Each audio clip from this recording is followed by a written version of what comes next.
इस टाइप का photo editing आप लोग भी कर सकते हो एकदम आसानी से। सो इस वीडियो को पूरा देखने के बाद वीडियो पूरा देखना एंड तक बिना स्किप किए। वीडियो को अभी करते हैं स्टार्ट। तो सबसे पहले आपको पिक्सआर्ट के अंदर इस बैकग्राउंड को ओपन कर लेना एंड इस फोटो के एडिटिंग करने में जितना बैकग्राउंड पेन यूज़ करूँगा वो सबका लिंक आपको डिस्क्रिप्शन बॉक्स में मिल जाएगा, उधर से जाके आप लोग डाउनलोड कर लेना। ओके गाइस, और वीडियो बहुत ही इंटरेस्टिंग होने वाला है, एंड तक देखना।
थैंक यू इस वीडियो को पूरा देखने के लिए। सो वीडियो कैसे लगी कमेंट करके ज़रूर बताना। अगर अच्छी लगी तो एक लाइक कर देना। एक लाइक से मुझे बहुत मोटिवेट मिलता है न्यू वीडियो अपलोड करने में। अगर आप मेरे चैनल पे नए हैं तो प्लीज़ सब्सक्राइब करके बेल आइकन घंटी को ऑल कर देना।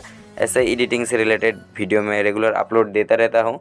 और क्या गाइस, तो मिलते हैं अगले वीडियो में। तब तक के लिए बाय बाय एंड अपना ख्याल रखना एंड अच्छे से रहना।